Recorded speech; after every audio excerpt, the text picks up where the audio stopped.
Hi everyone, and welcome back to the channel that no one really knows about. I hope you will enjoy this video because I'm actually kind of proud of it.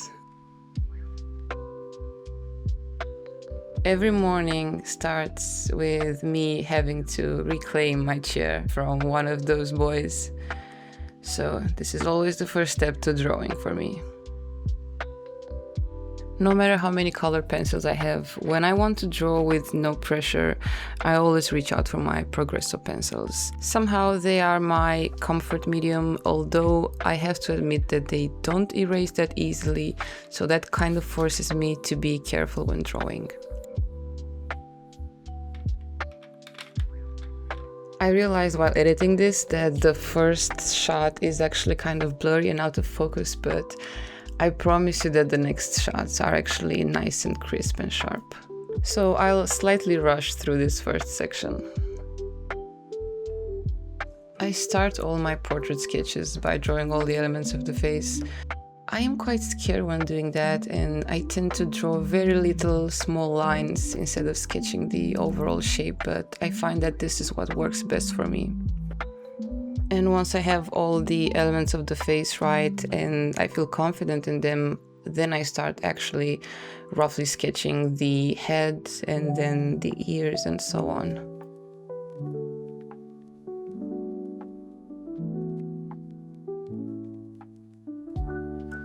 I still kind of struggle with the resemblance of all my portraits, and once I have all the elements down, I usually end up modifying different proportions or maybe elements of the face in order to get back the resemblance. Whenever I want to do portrait studies, I don't actually go on Pinterest. I decide that it's much better for me to draw characters from the movies that I'm watching or shows that I'm watching. And in this particular case, I decided to draw some of the male contestants from Physical Asia.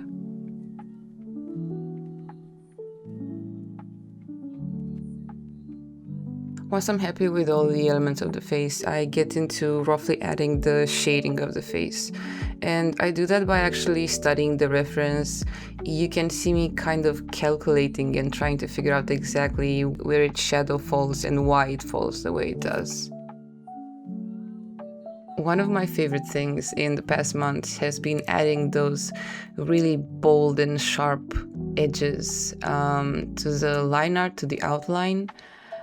I don't know why, but I just feel like it really makes the entire sketch pop, so I'm really sticking with this for now. When I'm almost done with a sketch, I always go back and try to add a bit more contrast to some lines, maybe a bit more details. I wasn't fully happy with this one, but I did end up going back on it after the rest of the drawings.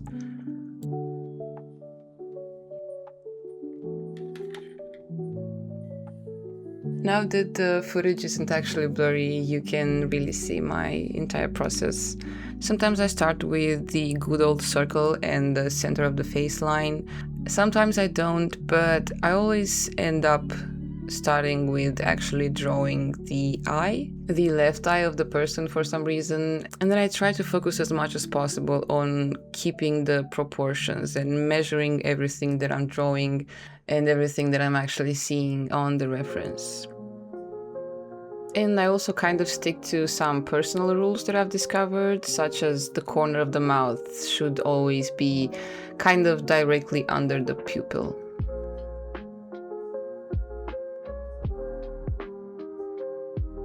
I don't know why, but drawing hair is my favorite part. There's just something really nice about having the entire portrait finally tie all nicely together because you have added the hair. This particular portrait didn't have very harsh shadows, so I only added this under chin shadow.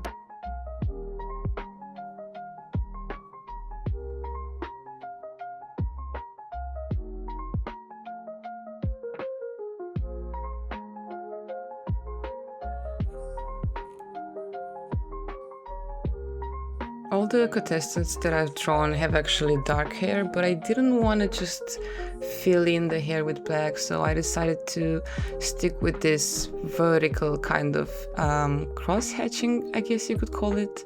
And I used the same kind of light hatching, but curved, for all those places where you have a little bit of soft shadow. Because those colored pencils actually don't erase that easily, I draw very lightly and I just kind of keep going back and forth and adding more and more details in order to have contrast and keep everything nice and well balanced.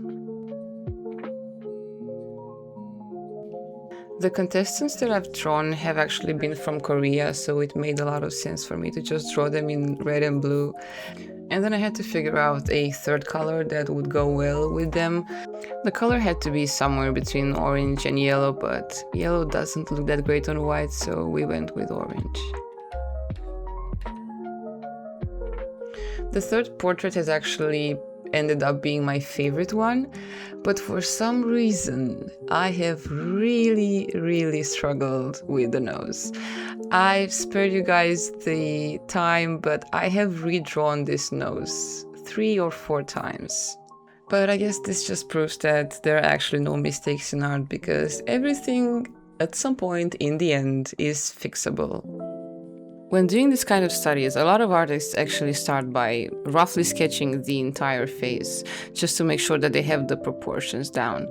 My technique works for me, but I think I might have miscalculated something in the beginning, and then it just snowballed into a lot of other mistakes and a lot of erasing. But this is how you learn, and this is how you get better, through practice and trial and error. As I was enjoying myself drawing the hair, I realized that I forgot to fill in the pupils for the second portrait. I usually forget how much of a difference this little black dot makes. As you can see, I ended up redrawing the eyes for this portrait, and I think this just shows that sometimes some drawings will just come out nicely from the first try, and then others just won't work out that smoothly. And I think this is something normal. This shouldn't be something frustrating. This should just be accepted as a normal part of the experience and process of being an artist. What I've learned in the past year, and the advice that I would give to most artists, is that you will make mistakes, and you have to make mistakes. And you need to allow yourself to make mistakes, and also do not trust your perfectionism at all. And of course, once I'm happy with the overall look of the sketch, we get into that bold outline again.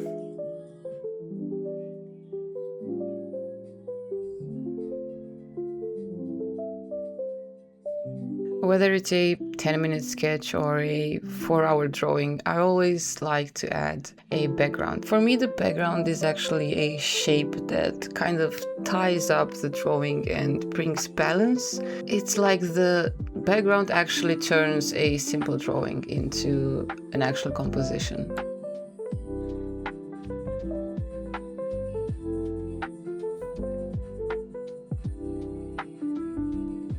I wanted to keep the entire page light, so I just decided to roughly actually draw the flags of the teams. Although I admit Korea's flag might not be 100% accurate, I'm sorry. I also went back to the first portrait and filled in the hair so it matches the other 2 portraits.